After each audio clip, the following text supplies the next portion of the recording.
Здраво другари и добродојдовте во уште една епизода на Тин Феномен, местото каде што младите таленти со големи идеи имаат заслужено внимание. Денес сме многу нестрпливи затоа што сакаме и вие да дознаете инспиративната приказна која доаѓа директно од тинеџерската научна сцена, светските олимпијади и срцето на големото јаболко.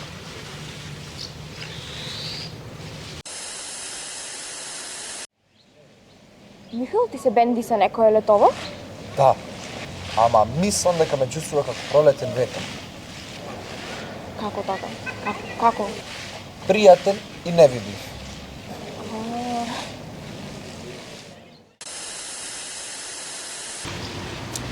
Тоа е момче од Прилеп, но неговото име одекнува далеку во Њујорк, каде што го освои златниот медал на New Science Olympiad. Неговото знаење по физика, хемија и биологија го представи на светскиот пиедестал. Денеска со нас е Георги Николовски. Георги, добре дојде. Добре ве најдов. Мило ми е што сум тука во вашето интервју денес. Ти благодариме што прифати нашата покана да бидеш дел од нашата емисија. И за почеток раскажи ни што те мотивираше да замениш на New Science Olympiad, каде што го освои златниот медал.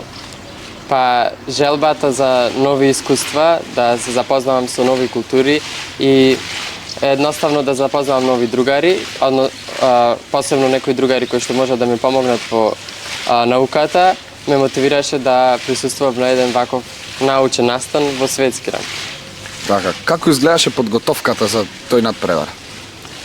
Па некоја посебна подготовка за овој надпревар и немав баш, затоа што претходно јас учествував и на други олимпијади, и македонски државни надпревари и регионални и секакви, и по физика, и по хемија, и по биологија, а порано и по математика, уште доставно образование и затоа на некој начин веќе бев и подготвен. Едноставно што требаше да направам за овој надпревар беше да си го повторам на некој начин материјалот. Така, кажи ми учествувано на други олимпијади. Кажи ми нешто интересно таму што се случило, каде учествуваше, на кое место? Па до сега јас имам учествувано на олимпијадите, односно селекционите надпревари за олимпијадите по физика, по хемија и по биологија. Следна олимпијада која што сега треба да ме очекува во јули е меѓународната олимпијада по биологија, која што треба да се одржи на Филипини. Сега на Филипини чедиш? Да. Михаил, што е за тебе идеално лето? 10% сонце, 20% лимонада, 30% вифи и 40% спиење. Без никој да ме бара. Супер, искрено. Така. Какво беше чувството кога дозна дека си добил златен медал? Па прво кога влегуваш во таа сала за церемонии за доделување на наградите, прво е сето средено, отмено, си седнуваш на место, но потоа кога почнува да ги најавуваат наградите, почнува тензијата на некој начин. И на крајот се разбира, сите се среќни и задоволни. Чувството да добиеш еден златен медал, пред се неочекувано можеби, но потоа кога ќе видиш дека си вложил многу труд, на некој начин е сатисфакција што твојот труд се вреднува. Така. Кажа дека било големо изненадување за тебе. Како реагираат твоите родители, наставници, пријатели, другари така натаму? Па сите беа радосни. Ми кажаа дека ова било на некој начин неочекувано, но сепак го пофалија мојот труд затоа што ме следеле од порано и некој дури рекој дека е очекувано. Така. По завршувањето на средното образование, дали имаш план да се запишеш на некој факултет во Македонија или би заминал странство? Па искрено, факултетите во Македонија кои што досега ги имам разгледувано се супер факултети, има добар кадар и можам да речем дека се дури подобри од некој од странство, од факултетите од странство.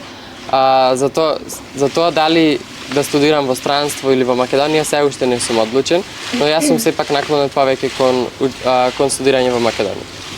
Така, ми раскажи за Њујорк и атмосферата каква била во салата. Кажи нешто надвор од салата во Њујорк што се случуваше и атмосферата надвор како била. Колку време беше во Њујорк? Да. Времето на оваа олимпијада, време трајањето беше 7 дена, од 10 до 16 јуни. надвор од надпреварувачката сала и од салата за доделување на наградите, Њу Јорк е жив град, огромен, постојано нешто се случува, нови настани, нови дружби, нови искуства. Сепак, искрено, јас не би живеел во Њу Јорк, јас сакам некои посмирени градови. Ги посетивме различни популарни места, како што се Empire State Building, Статуата на слободата и така. Што би им препорачал на младите кои сакаат да се занимаваат со наука? Па, едноставно да се иследат своите соништа и да работат макотрпно, да се издржливи и да се стремат кон своите соништа. Иако патот не е лесен, сепак на крајот се исплаќа. Да. Така, освен хемија, биологија и физика, кои други предмети уживаш кога ќе ги учиш, а во кои предмет не уживаш кога ќе ги учиш? Па искрено, за на училиште уживам во сите предмети да ги учам, но надвор од училиштето, за некои вакви активности, искрено, јас уживам најмногу да учам физика, хемија и биологија и математика. А некои предмети во кои што не уживам толку многу се не може би информатика или некои други така уметнички предмети, уметности. Михела, ќе одиш негде летова? Да, до фрижидер. Ама ако жежи вака, и по 4 пати на ден.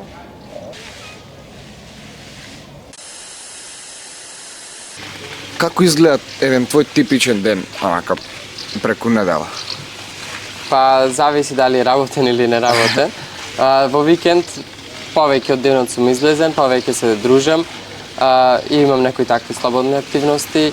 Сакам да возам велосипед, да играм спорт со моите другари, а во текот на неделата повеќе сум свртен кон учењето. Колку време во текот на денот учиш, пошто каже во работен ден нормално, пошто каже дека за викенд излегуваш? Дали можеш да ни кажеш? Па да, во работен ден зависи дали е тој ден пред надпревар или е малку, зависи дали се ближи надпреварот, дали во поскоро време или имам повеќе време за подготовка. Почнувам со подготовка за надпреварите, прво полабаво, а потоа прво полабаво, а потоа повеќе време. Поинтензивно. Да, Како вид на музика слушаш? Баш ме интересира вака. Па јас искрено слушам секаква музика, не сум некако селективен. Најмногу слушам класична музика и XU музика. Популарна музика се разбира. Не сакам многу heavy metal или такви рок, такви жанрови, ама не селектирам, секако слушам музика. Така, и прашањето кој би ги интересирало младата популација, дали се заљубени? Заљубен во науката се разбира. Мислам во личност, некој доколку науката сметаш како личност сега. А во личности сум во многу личности сум заљубен. Ако мислите на романтични, на некои романтични средби, се уште не, ама Ако не би се занимавал со наука, со што би се занимавал вака, некоја желба дали имаш? Па искрено со патување. Желба ми е многу голема желба да патувам, да проучувам нови култури, може би со археологија би се занимавал, доколку не со природните науки. Интересно. Значи сепак поврзано тука негде. Да. И со ова прашање би било потrebно да го завршили ова интервју. Што правиш во слободно време кога сакаш да се опуштиш така, да се релаксираш малку од учење, дали имаш некој хоби на страна што те опушта вака? Па да, како што кажам, сакам патување, тоа ми е некако како хоби. Тука излегувам во околината на градот, например во природа, сакам да одам во природа, сакам да пешачам, да возам велосипед, да слушам музика, да средувам по дома, да излегувам со другарите. Ти благодариме што беше дел од нашата емисија и ти посекуваме повеќе успеси во иднина и ти посекуваме да освоиш повторно златен медал на Филипините. Ви благодарам, мило ми беше што присуствував на вашето интервју. Михела, која ти е најголемата активност летова? Мрзење, со стил, под клима, со сладолед и одбивање на сите звон. Пошто. Ова емисија беше доказ дека кога ќе се спојат знаењето, трудот и поддршката, резултатите се златни. Благодариме на Георги за инспирацијата, а вас се охрабруваме да верувате во своите соништа. До наредна епизода, останете здрави, живи, останете феномени.